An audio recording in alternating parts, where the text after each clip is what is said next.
Un tout nouveau livre-choc de Virginia Roberts Giuffre a été publié à la suite de sa mort. De Jeffrey Epstein à Ghislaine Maxwell, en passant par le prince Andrew, Mar-a-Lago, les massages pour puissants et les révélations. Ce que Giuffre allègue apporte beaucoup plus de contexte et de détails dans cette histoire en constante évolution. Nous faisons appel à un expert de la saga Epstein pour comprendre comment ces mémoires pourraient changer la donne.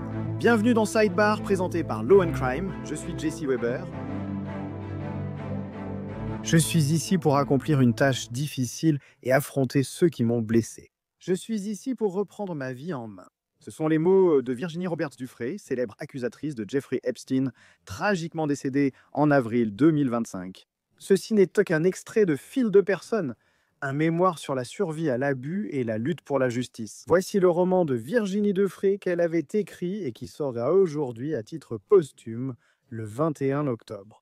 Et cela ajoute une nouvelle dimension à une histoire déjà complexe et en constante évolution de Jeffrey Epstein. Nous allons évoquer ce qui serait révélé ici. Rappelez-vous, Giuffre joue un rôle clé dans cette affaire. Elle a affirmé avoir été abusée sexuellement et trafiquée par Jeffrey Epstein et son complice. Ghislaine Maxwell l'a essentiellement livrée à beaucoup de personnes puissantes. Mais surtout, elle affirme, comme vous le savez, le prince Andrew. Et même s'il a nié cette accusation, souvenez-vous qu'elle a intenté un procès contre lui, l'accusant de l'avoir agressée alors qu'elle était adolescente. Et Andrew a réglé cela en 2022, je vous le dis. Plus récemment, il a été annoncé qu'il avait renoncé à ses titres royaux, y compris celui de duc d'York. Andrew a déclaré dans un communiqué « Après discussion avec le roi et ma famille, proche et élargie, nous avons conclu que les accusations persistantes à mon encontre détournent l'attention du travail de Sa Majesté et de la famille royale. J'ai choisi, comme toujours, de faire passer ma famille et mon pays en priorité. Je confirme ma décision prise il y a 5 ans de me retirer de la vie publique. Et il est également apparu que la police métropolitaine examine activement, selon leurs propres termes, un article de journal selon lequel André aurait demandé à un officier royal, un garde qui lui était assigné, de trouver des informations compromettantes sur Giuffre en 2011. Il donne même au garde sa date de naissance et son numéro de sécurité sociale. Maintenant, alors que nous parlons des mémoires de Giuffre, elle mentionne beaucoup de choses à propos du prince André, d'accord? Dans une section, elle raconte que Ghislaine l'a emmené faire du shopping. Maxwell l'a préparé à rencontrer, je cite moi, ce qu'elle appelait le beau prince. Et quand il est arrivé, il a pu deviner qu'elle avait en fait 17 ans. Elle aurait reçu de Maxwell l'ordre, fait pour lui comme pour Jeffrey. Autant un titre indisible. Et puis, il y a cette citation du livre. Il était assez sympathique, et toujours aussi sûr de lui, comme s'il croyait que coucher avec moi était son droit de naissance. Elle allait ensuite décrire comment ils ont eu des rapports sexuels avec lui. Apparemment, il montrait un intérêt particulier pour ses pieds. Elle affirmait qu'Epstein lui avait versé des milliers de dollars pour coucher avec André. Et cela incluait, selon elle, le moment où elle et André avaient participé à une orgie sur l'île privée d'Epstein. Et ce n'est pas tout, il y a aussi la publication d'une photo d'eux ensemble. Nous y reviendrons. Mais elle ne parle pas uniquement d'André. Elle entre dans les détails concernant son travail à Mar-a-Lago. Il s'agit du club de golf du président Donald Trump à Palm Beach, en Floride. Elle explique avoir rencontré Trump pour la première fois alors que son père travaillait à Mar-a-Lago. Elle écrit que Trump a été très amical et lui a demandé si elle aimait les enfants et voulait faire du babysitting. Elle a obtenu un emploi auprès de familles près du complexe et travaillait aussi au spa de Mar-a-Lago le jour. Vous vous souvenez sans doute de l'enregistrement audio de Ghislaine Maxwell dans un précédent épisode de Sidebar. Son interview récente au ministère de la Justice, où elle affirme que Trump n'a eu aucun rôle dans ces événements. Et aussi, vous vous souvenez peut-être comment cet été, le président Trump a dit à un groupe de journalistes qu'en gros, Epstein lui avait volé Giuffre parce qu'elle travaillait à Mar-a-Lago. Et c'est peut-être ce qui a conduit à la fin de leur relation, de leur amitié. Mais ensuite, Giuffre explique comment, juste avant son 17e anniversaire, c'est là qu'elle rencontre Ghislaine Maxwell. En fait, elle écrit comment Maxwell s'est arrêtée à côté d'elle en voiture alors qu'elle se rendait au spa de Mar-a-Lago, et elle précise que la voiture était conduite par Joan Alesi. Juan Alesi a témoigné au procès fédéral pour crimes sexuels de Maxwell à New York, où elle a été reconnue coupable et condamnée à 20 ans de prison. Et là, comme l'explique Giuffre, Alessi a témoigné qu'elle avait l'air jeune et que Maxwell lui a ordonné d'arrêter la voiture. Et elle a dit que, même si elle ne s'en rendait pas compte à l'époque, Maxwell la suivait. Mais elle écrit, je cite, « Un prédateur suprême se rapprochait ». Elle explique comment Maxwell vient au spa et la rencontre. Elle invite alors Giuffre à masser Jeffrey Epstein. « Viens le rencontrer, viens ce soir après le travail ». Elle raconte alors avoir été victime de trafic impliquant des personnes puissantes, dont un milliardaire non identifié et un professeur de psychologie. Le magazine People cite ses mémoires. J'ai fini victime de trafic auprès de nombreux hommes puissants. Il y avait un candidat au poste de gouverneur, futur vainqueur d'une élection dans un État de l'Ouest, ainsi qu'un ancien sénateur américain. Et elle souligne qu'Epstein ne la présentait pas vraiment à ces personnes par leur nom, ou ne les présentait pas du tout. Il lui a fallu des années pour comprendre qui ils étaient, après avoir vu des photos des associés d'Epstein et reconnu leur visage. Au fait, je dois dire que c'est une histoire que nous avons essayé de sortir vraiment rapidement. Nous publions fréquemment du contenu sur l'affaire Epstein, notamment dans une barre latérale sur Law and Crime. Très bien, donc je veux aborder tout cela et je veux inviter quelqu'un que je n'ai pas vu depuis un bon moment. Adam Klasfeld, rédacteur en chef de All Rise News, retrouvez-le sur X via Klasfeld Report. Adam, je suis ravi de te revoir. Quand cette histoire est sortie, on a pensé à toi. Ce mémoire est important. C'est quelque chose d'important venant d'une personnalité très en vue dans cette histoire. D'après ce que tu as vu jusqu'à présent dans ce mémoire, qu'est-ce qui a été rapporté à son sujet? En quoi cela change-t-il les choses? Qu'as-tu appris? Donc, je commencerai par dire que je l'ai en fait un peu lu, un exemplaire en avant-première, et c'est un mémoire très émouvant.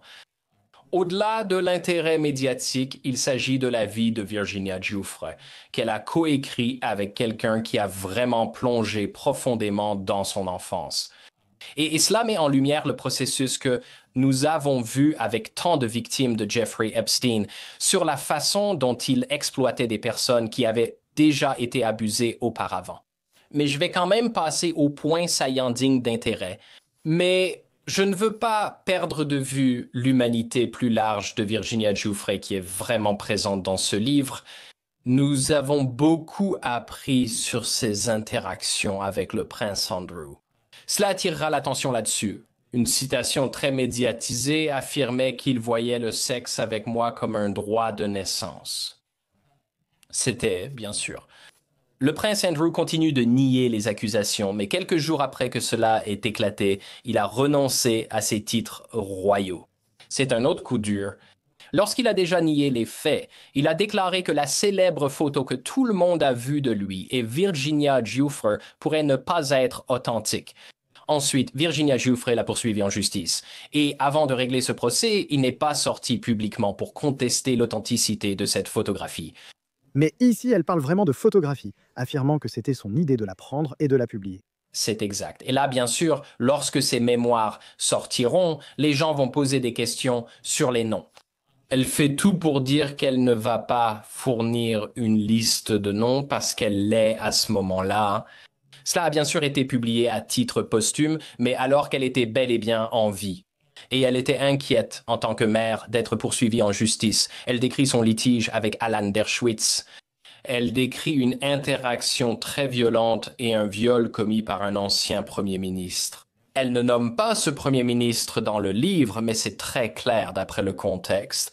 Elle dit « C'est quelqu'un qu'elle a déjà accusé auparavant et cela a été rapporté dans le New York Post. » Elle fait référence à Ehud Barak.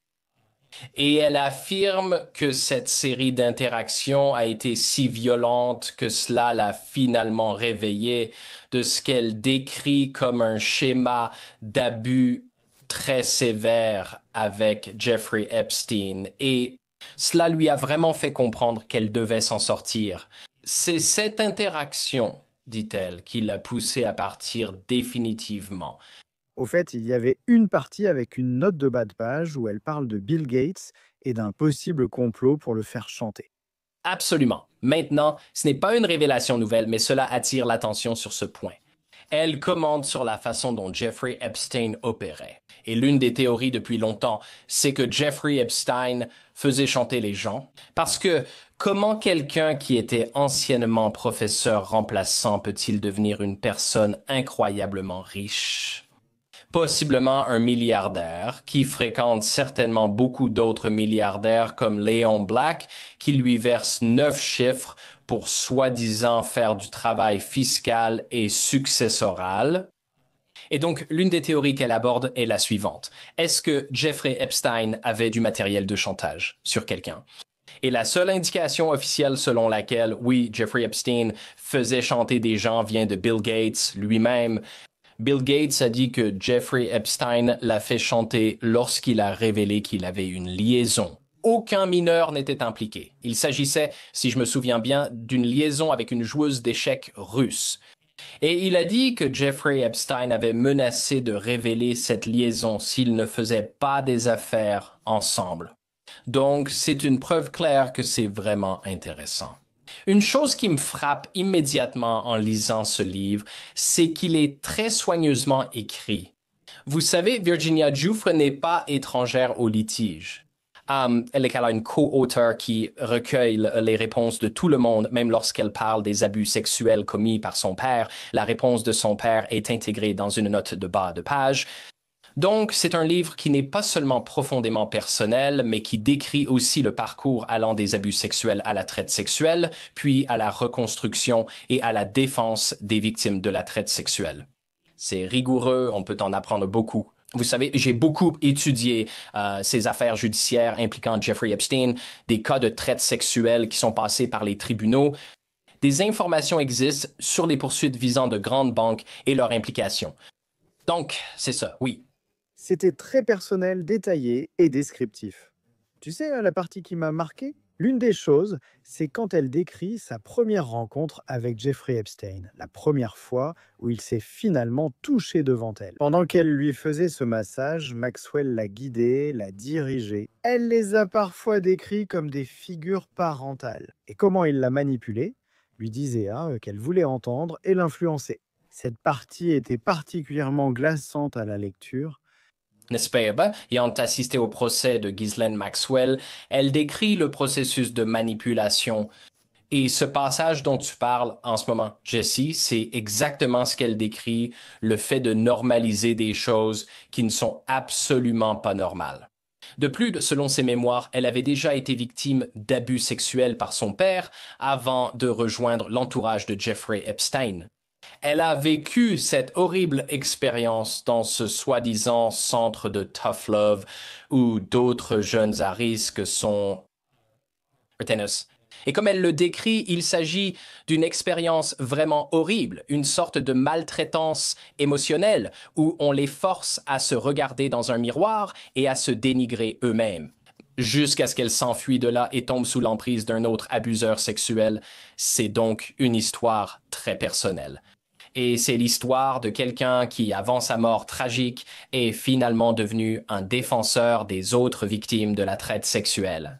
Donc, vous voyez, il y a deux choses qui deviennent vraiment frappantes dans ce livre. D'abord, comme vous l'avez mentionné, l'histoire est très personnelle, mais aussi très professionnelle. C'est quelqu'un qui est devenu la voix des victimes, c'est quelqu'un qui est devenu la voix des victimes, qui a joué un rôle de premier plan dans beaucoup de ces procès, et qui a essayé d'obtenir tous les faits et de donner aux personnes qu'elle accusait la possibilité de répondre dans le journal. Oui, il y a une remarque d'Amy Wallace, sa co-auteur, dans une note au début du livre, reprise par États-Unis d'Amérique Today. Il est dit qu'elle voulait que toutes ses souffrances aient servi à quelque chose. Et si elle pouvait aider ne serait-ce qu'une seule survivante d'abus, disait-elle, tout cet effort en vaudrait la peine. Vous savez, il y a beaucoup plus à dire sur Epstein dans lequel on peut entrer. Vous savez, il y a cette menace présumée qu'il lui aurait faite, du genre « Tu sais où ton frère va à l'école ?» Tu ne dois rien dire sur ce qui se passe ici. C'est inquiétant. J'aimerais ton avis sur un point.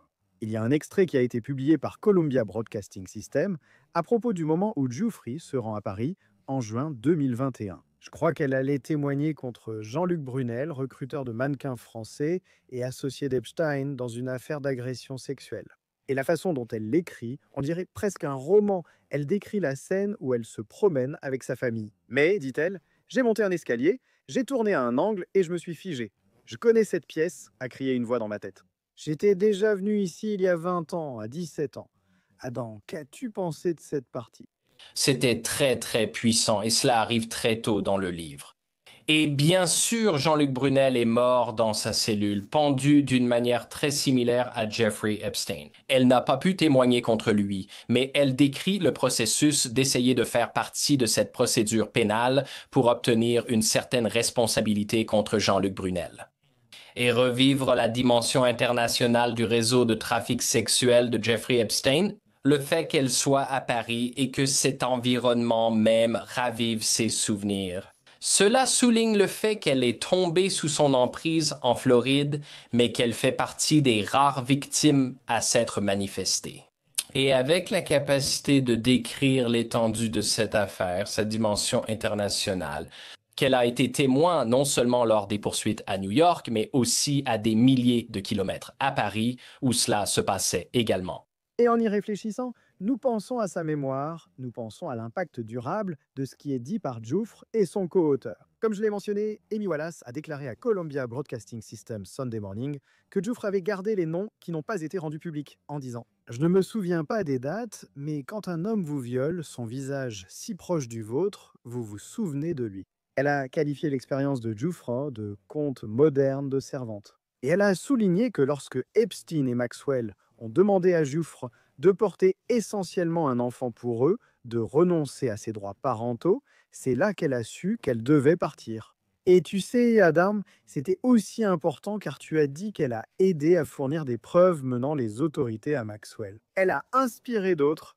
Selon toi, quel impact cette histoire aura-t-elle après avoir entendu cette description? Quel impact penses-tu que ces mémoires sont devant avoir? Et cela entraînera plus de pression pour la responsabilité et la transparence. Nous sommes à un moment où il y a beaucoup de discussions sur la publication des dossiers Epstein. Ce mémoire peut être compté parmi ces dossiers Epstein et va attiser la demande de transparence et de responsabilité. Nous avons récemment vu des gens près du Capitole à Washington District de Columbia, les survivants se rassemblant, disant qu'ils connaissent les noms. Ils réclament la transparence afin que, si ces noms sont révélés, ils ne risquent pas de poursuites judiciaires. Et certaines des personnes qui étaient là en tant que survivants d'Epstein, réclamant des comptes, faisaient partie des personnes mentionnées dans le livre comme une sorte de communauté de personnes comme ça qui font avancer cette cause. Donc, je m'attends pleinement à ce que ce livre fasse partie de cette pression pour plus de transparence, plus de responsabilité. Et c'est exactement l'héritage que Virginia Giuffre espérait laisser. Je veux dire, Adam, c'est vraiment une très bonne façon de l'expliquer. Et vous savez, c'est une déclaration puissante à la suite de sa mort. Je suis sûr que cela attirera plus d'attention. Nous verrons si cela apporte plus de responsabilité ou de réponse. Adam Klasfeld, merci beaucoup d'avoir pris le temps. Faites savoir à tout le monde, je l'ai déjà mentionné, mais faites savoir à tout le monde où. S'ils veulent en voir plus de vos reportages et plus de ce que vous faites savoir à tout le monde où ils peuvent vous trouver. Merci Jesse, c'est aussi un plaisir ici, heureux de te revoir. Adam Klasfeld, merci beaucoup. Merci de m'avoir invité. C'est tout pour l'instant sur Sidebar. Merci à tous de nous avoir rejoints. Et comme toujours, abonnez-vous sur YouTube, Apple Podcast, Spotify ou partout où vous écoutez vos podcasts. Vous pouvez me suivre sur X ou Instagram. Je suis GCE Weber, à la prochaine.